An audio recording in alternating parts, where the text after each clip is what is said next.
I don't think it's going to happen. It introduces too many problems into the monetary system: systemic risk, national security problems, privacy problems, competition problems.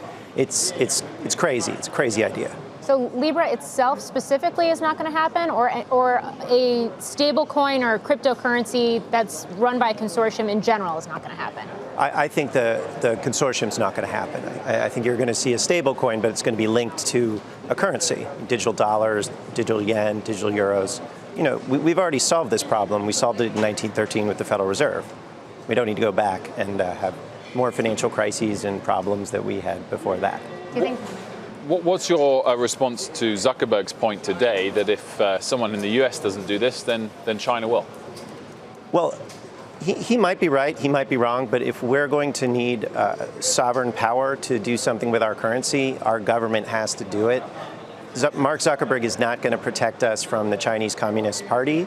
The U.S. government has to do that. We have to do that through our politics. And it's crazy to ask Mark Zuckerberg to do that, especially because, you know, his close relationship with China until it became clear he couldn't get his product into China. So I wonder what you think about, because there's been this bigger, broader brewing debate, and we've even seen some legislation proposed around it, around doing away with Section 230 for some of these big companies like Facebook. Would that be the answer, especially when you do have topics like in today's hearing that have nothing to do with Libra, but have to do with things like advertising by housing companies and misinformation on the site?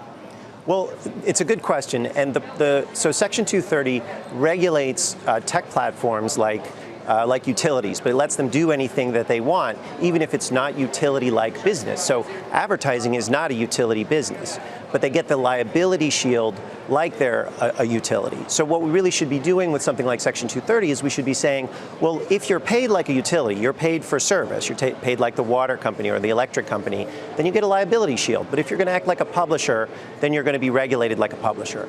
Stepping away from today's hearing and the Libra debate, what do you think about the state AG's proposals and the broader regulatory threats that there are to Facebook at the moment? Do you think it's likely they can get broken up? I think it's going to happen. I mean, what you're seeing is a return to the 1930s. We have a crisis of capitalism in monopolies all over the economy, and big tech they're the worst. They're the pace setters. But you're seeing antitrust action all over the world. You're seeing it in Congress.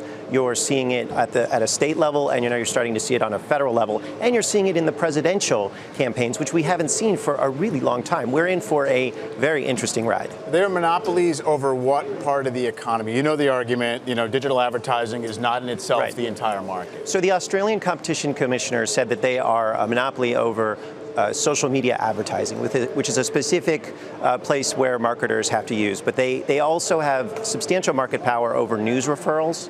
So they use that power to coerce publishers into handing them data, which then makes their advertising more valuable. Do you think they should be defined as publishers? I think they should be broken up into information utilities, and I think they should be barred from advertising. The problem that you have, in 1998, Larry Page and Sergey Brin wrote a paper saying that advertising that finances a search engine, and a social network is similar to a search engine in a lot of ways, it's an information utility, inherently incentivizes self-dealing and corruption. And they were right. And we see the world today, it is on fire. And it is because we have broken business models across our economy.